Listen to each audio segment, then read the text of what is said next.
Hi everybody, my name is Hannah and this is Pepper and Pine. Today I have to erase the chalk drawing that's behind me to put up a new chalk drawing, and the inspiration comes from a chalk drawing that I did about 7 years ago. So I want to show you these pictures really quickly because this is what we're going to try to do today. It's going to be a forest scene, but this part, well, both the chalk drawing and the erasing are pretty hard to do, so I have to erase that, and that's not going to be too much fun. Ready? Erase it. I want to erase it. How long has it been there for? Months.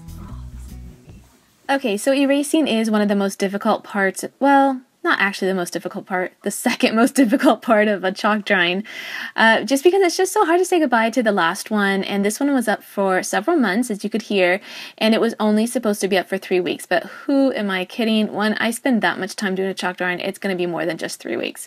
So I've erased it using just a regular chalkboard eraser, but I'm coming back in with a wet rag to clean it thoroughly.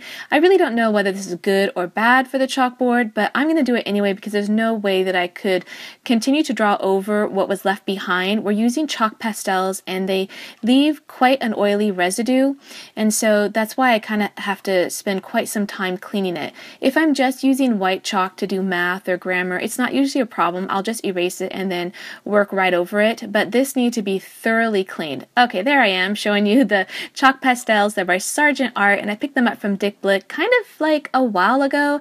I'm not sure they still have the same kind, but you can certainly find these vibrant chalk pastels at fine art supply stores. There are different kinds of chalks, and I've used the ones that you can typically find at a Waldorf supplier, and I didn't like them as much because the colors weren't as vibrant and they didn't have as much of a range, and they were more chalky versus more oily. So this is the oily or part of the chalk pastel maybe isn't good for most chalkboards, but as you saw, I just really thoroughly clean it.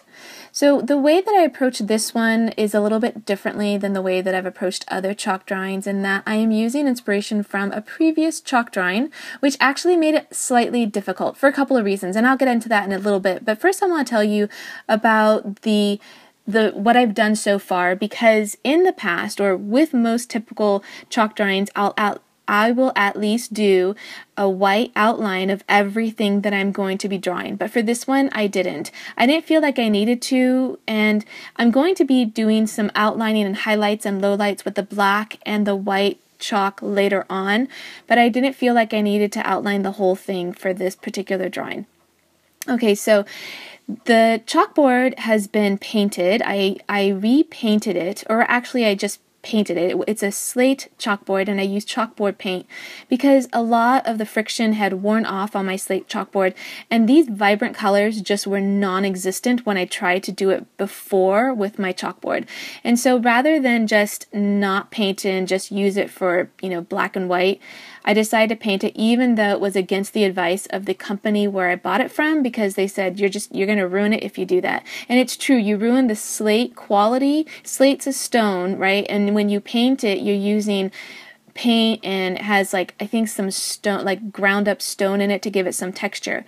So the thing is that when I painted it, I used a brush, and I really should have used a spray. So there are brush strokes, and you can really see it on the trees that I haven't blended the color. You can really see the brush strokes there, and it kind of lends itself well to the tree trunk, but I'm going to blend it out anyway. So that's kind of the problem that occurred when I did paint it, but still, these colors, the vibrancy, and you'll see it at the end, it is this vibrant in real life. I did obviously alter the pictures for the thumbnail and for pictures that you can see on my website. However, these colors really are this vibrant and this gorgeous in real life.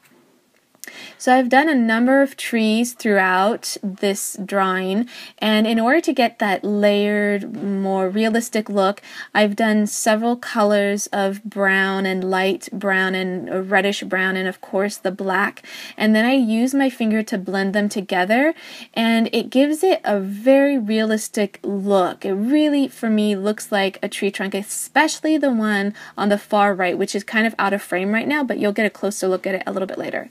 So I'm trying to be mindful of my depth of field for this drawing. I am not an artist. I am copying, and even my original work, I copied bits and pieces from other places.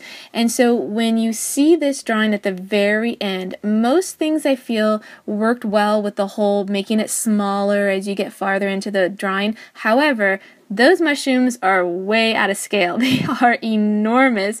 They really should have been like a half or a third of the size. And I didn't realize that until I was done. Because again, I was copying my drawing from before, and before it looked okay. However, for this one, my trees are all a lot larger. And right now, the two trunks that you see that are in frame, not the one on the far right, are way too small compared to the roots, but I'm going to be fixing that a little bit later.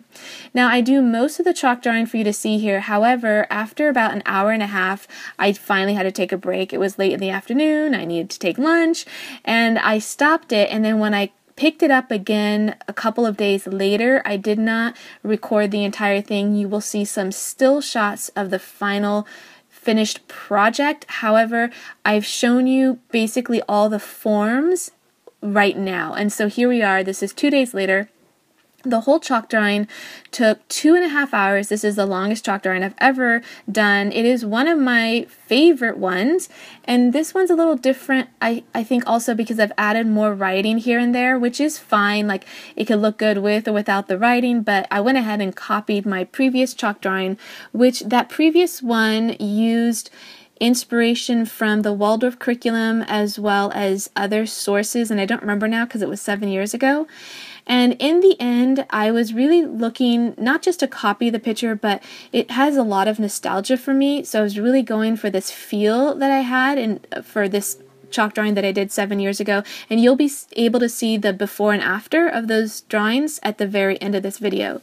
And I feel like this one has a more lively look versus the original one. The colors are way more vibrant, even though they're the exact same chalk pastels that I used in the past. It's just that because I've newly painted this chalkboard, the colors really pop. You really get a good color with it being like a nice, good surface.